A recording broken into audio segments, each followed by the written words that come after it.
Ayan guys, mapapansin nyo guys sa likuran ko ay napakasobrang design para sa bahay natin. Ito pala ay tinatawag na PVC wool cladding. Ayan.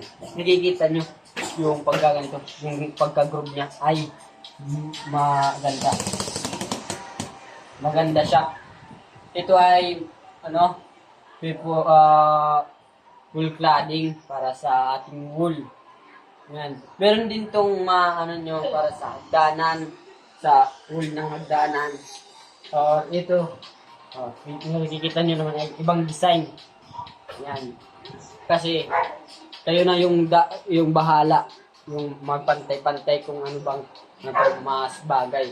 Pero para sa akin is maganda to. Itong sintro na brown na tong wool cladding.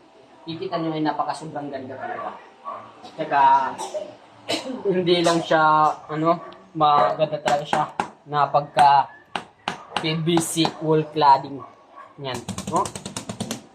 Ganda talaga.